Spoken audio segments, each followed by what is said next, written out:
اللہ والصلاۃ والسلام علی رسول اللہ صلی اللہ علیہ وسلم۔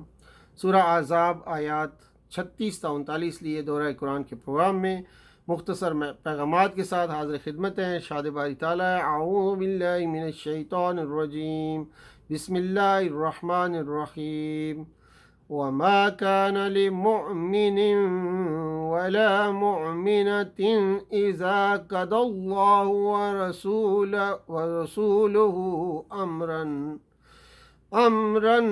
أن يكون لهم الخيرة من أمرهم ومن يعص الله ورسوله فقد ضل ضلالا مبینا۔ صدق اللہ العظیم۔ یہاں سے وہ آیات شروع ہوتی ہیں جو حضرت زینب رضی اللہ تعالی عنہا سے نبی صلی اللہ علیہ وسلم کے نکاح کے بارے میں نازل ہوئی تھی۔ یہ آیت اس وقت نازل ہوئی تھی جب نبی کریم صلی اللہ علیہ وسلم نے حضرت زید رضی اللہ تعالیٰ عنہ کے لیے حضرت زینب رضی اللہ تعالیٰ عنہا کے ساتھ نکاح کا پیغام دیا تھا، اور حضرت زینب رضی اللہ تعالیٰ عنہا اور اس کے رشتہ داروں نے اسے نامنظور کر دیا تھا، اور حضرت زینب رضی اللہ تعالیٰ عنہا نے کہا تھا کہ انا خیر من نسبا، میں اس سے نسب میں بہتر ہوں۔ ایک اور روایت میں اس کے الفاظ اس طرح آئے ہیں کہ میں اسے اپنے لیے پسند نہیں کرتی، میں قریش کی شریف زادی ہوں۔ اسی طرح کا اظہار نارضامندی ان کے بھائی عبداللہ بن جاش رضی اللہ تعالیٰ عنہ نے بھی کیا تھا، اس لیے کہ حضرت زید رضی اللہ تعالیٰ عنہ کے نبی صلی اللہ علیہ وسلم کے آزاد کردہ غلام تھے، جبکہ حضرت زینب رضی اللہ تعالیٰ عنہما رسول اللہ صلی اللہ علیہ وسلم کی پھوپھی امیہ بنت عبد المطلب کی صاحبزادی تھیں۔ ان لوگوں کو یہ بات سخت ناگوار تھی کہ اتنے اونچے گھرانے کی لڑکی، اور وہ بھی کوئی غیر نہیں بلکہ آپ صلی اللہ علیہ وسلم کی اپنی پھوپھی ذات بہن، اور اس کا پیغام آپ صلی اللہ علیہ وسلم اپنے آزاد کردہ غلام کے لیے دے رہے ہیں۔ اس پر یہ آیت نازل ہوئی، اور اسے سنتے ہی حضرت زینب رضی اللہ تعالیٰ عنہ اور اس کے سب خاندان والوں نے بلا تعامل سر اطاعت خم کر دیا۔ یہ آیت اگرچہ اس خاص موقع پر نازل ہوئی ہے، مگر جو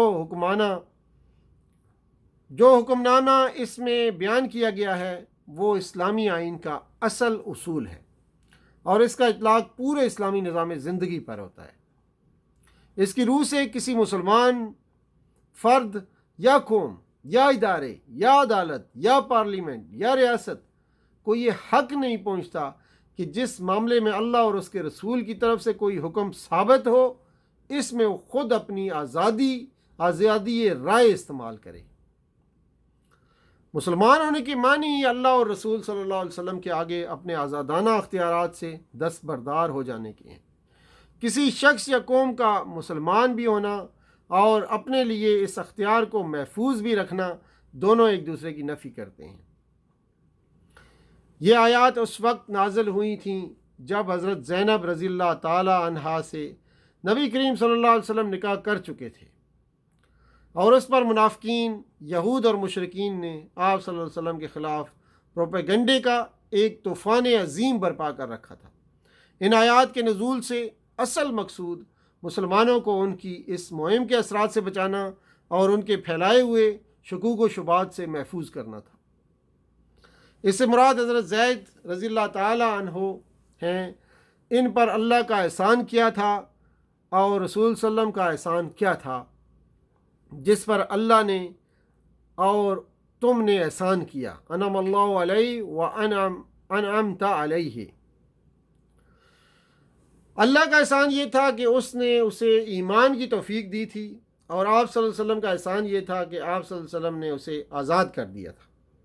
یہ اس وقت کی بات ہے جب حضرت زید سے حضرت زینب رضی اللہ تعالیٰ عنہ کے تعلقات انتہائی کشیدہ تھے اور نباہ نہیں ہو سکتا تھا، اور انہوں نے بار بار شکایات پیش کرنے کے بعد آخر کار رسول اللہ صلی اللہ علیہ وسلم کی خدمت میں یہ عرض کیا تھا کہ میں ان کو طلاق دینا چاہتا ہوں۔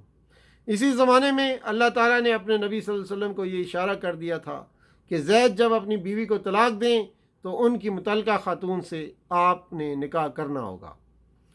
لیکن چونکہ آپ صلی اللہ علیہ وسلم جانتے تھے کہ عرب کے اس معاشرے میں منہ بولے بیٹے کی متعلقہ سے نکاح کرنا کیا معنی رکھتا ہے، اس لیے آپ اس شدید آزمائش میں پڑھنے سے ہچکچا رہے تھے۔ اسی بنا پر جب حضرت زید رضی اللہ تعالیٰ عنہ نے بیوی کو طلاق دینے کا ارادہ ظاہر کیا تو آپ صلی اللہ علیہ وسلم نے ان سے فرمایا کہ اللہ سے ڈرو اور اپنی بیوی کو طلاق نہ دو۔ آپ کا منشا یہ تھا کہ حضرت زید طلاق نہ دے تو میں اس آزمائش میں پڑنے سے بچ جاؤں، ورنہ ان کے طلاق دے دینے کی صورت میں مجھے لازماً حکم کی تعمیل کرنی ہی پڑے گی۔ اس وقت تم اپنے دل میں وہ بات چھپائے ہوئے تھے جسے اللہ کھولنا چاہتا تھا۔ حضرت عائشہ رضی اللہ تعالیٰ عنہا فرماتی ہیں، اگر رسول اللہ صلی اللہ علیہ وسلم وحی میں سے کچھ چھپاتے تو یہ آج چھپاتے، تم اپنے دل میں وہ بات چھپائے ہوئے تھے جسے اللہ کھولنا چاہتا تھا۔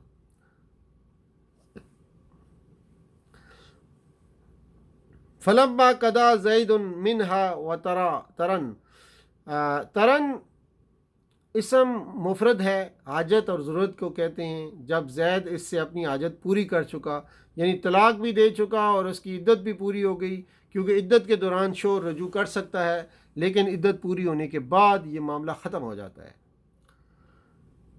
یہاں پہ ترن حاجت جمع یعنی ہم بستری کو بھی کہتے ہیں، یعنی زید اس سے ہم بستری کی اپنی حاجت پوری کر چکا تھا تاکہ یہ شک باقی نہ رہے کہ یہ متبنہ کسی عورت سے ہم بستری کر لے تو وہ جائز نہ ہوگی۔